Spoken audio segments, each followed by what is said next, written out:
Bonjour à tous et bienvenue dans cette vidéo hebdomadaire de Blockunity. On va encore une fois faire un point de marché en utilisant tous les outils spécifiques qui nous permettront ici finalement de comprendre ce qui se passe encore sur ce marché avec un lundi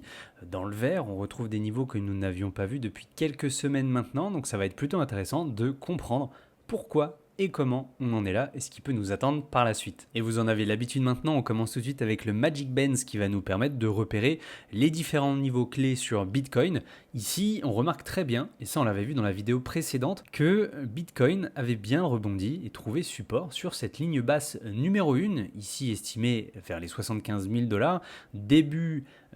même début mars, on était plutôt vers les 78 000 $, on avait rebondi à chaque fois, mais malheureusement aussi trouvé résistance sur le nuage rouge qui est actuellement dans la zone des 85K, donc là on les a breakés aujourd'hui. Ce qui est plutôt intéressant, c'est que l'on n'avait pas vu ce mouvement-là depuis justement la mi-février, donc c'est plutôt intéressant de remarquer que là Bitcoin tente un coup. On va voir s'il va pouvoir aller jusqu'au bout, reprendre une dynamique haussière. Il faut savoir que ce nuage rouge dure depuis la fin février, donc on est à peu près fin avril, cela fait maintenant 2 mois. Il avait duré l'année dernière entre fin juin et fin septembre, donc 3 mois ce coup-ci. Ce qui est plutôt intéressant, c'est de remarquer que à plusieurs reprises, on avait espéré breaker justement ce nuage baissier pour retrouver une tendance haussière. On avait pas mal rebondi dessus, trouvé résistance cette fois sur la ligne haute numéro 1. Ça fait vraiment depuis la fin janvier qu'on ne l'a pas du tout atteinte. Donc cette ligne 1 qui est à peu près estimée à 94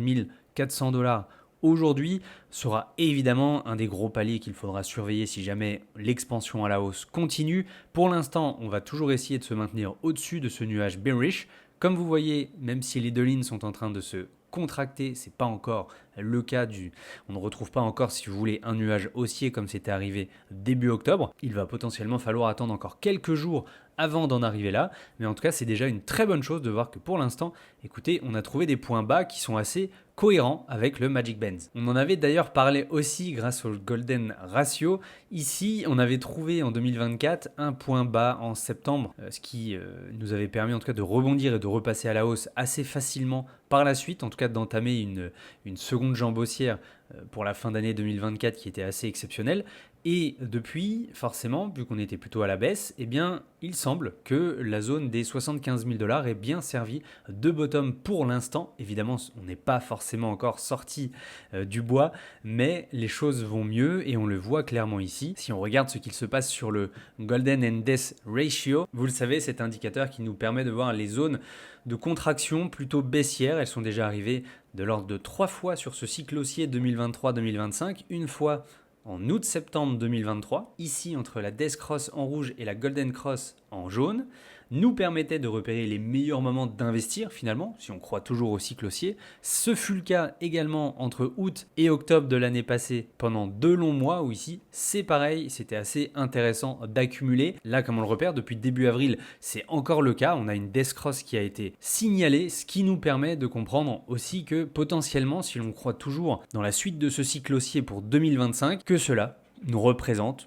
une des meilleures opportunités d'accumuler du Bitcoin, voire des altcoins pour ceux qui en sont un peu plus friands. Également, cette reprise de prix change pas mal de choses au niveau des investisseurs. Au niveau on-chain, on remarque bien que le pourcentage d'offres en perte était quand même monté assez haut, on n'était pas loin des 15% lors du dernier crash aux 75 000 $, pour maintenant rebaisser vers les 10%, sous les 10% même j'ai envie de vous dire, donc ce qui nous fait que 9 adresses sur 10 se retrouvent maintenant en profit. C'est exactement ce que l'on veut voir pour une reprise à la hausse, comme on le voit par exemple en octobre 2024, après ce dernier rebond sur les 60 000 $, on avait retrouvé un prix s'envoler vers les 70 000 $ et le précédent ATH, et donc des adresses en profit qui devenaient de plus en plus nombreuses, et donc forcément ça calme un peu la crainte, ça calme un peu les doutes sur le marché. Évidemment tout cela est à confirmer, mais c'est un des premiers signaux extrêmement intéressants que l'on souhaite absolument voir sur Bitcoin. Au niveau du SOPR, c'est toujours la même chose, on a quand même eu une grande phase, pareil pendant 2 mois environ,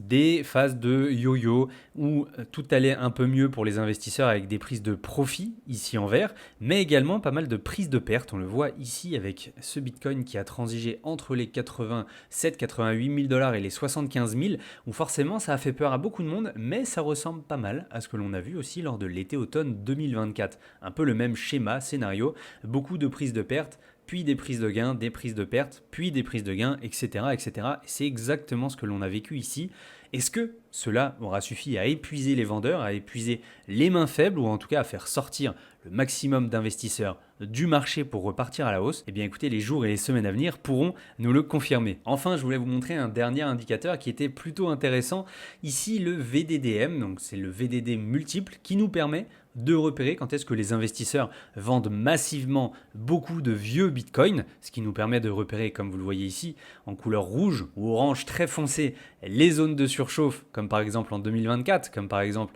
ici en novembre-décembre de l'année dernière, ou encore les zones vertes quand justement ces investisseurs sont plutôt calmes et attendent des prix beaucoup plus élevés avant de se réactiver. Ce que l'on voit maintenant depuis quelques jours seulement, c'est un retour dans cette petite zone orangé, qui de mon côté, je ne le verrais pas forcément comme quelque chose de dangereux, puisque comme vous le voyez ici, déjà au début octobre, c'était déjà le cas, on était sorti de notre petit vert temporaire, où ici il y avait très peu de risque d'attraper un top local. Évidemment sur ces prix-là, vous me direz, c'est assez logique, mais afin de retrouver une dynamique haussière constante et stable, il nous faut absolument retrouver une sorte de dynamisme de la part de tout type d'investisseurs, qu'ils soient investisseurs récents ou même anciens, et c'est exactement ce que l'on voit maintenant depuis quelques jours, un très bon signal pour retrouver aussi une dynamique haussière dans le marché. Donc en résumé, on observe des premiers signaux assez intéressants qui ne nous promettent pas forcément, et ça vous vous en doutez, une évolution à la hausse systématique, mais qui nous permettent d'envisager la suite avec beaucoup plus d'attrait, d'intérêt, puisqu'ici, on a des indicateurs qui nous font comprendre que pour l'instant le scénario joue en faveur de Bitcoin. C'est évidemment à confirmer dans les semaines à venir, et c'est pour ça que même s'il faut rester encore très prudent, cela fait extrêmement plaisir à voir. Merci d'avoir suivi cette vidéo et à la semaine prochaine pour un nouveau point de marché avec Block Unity.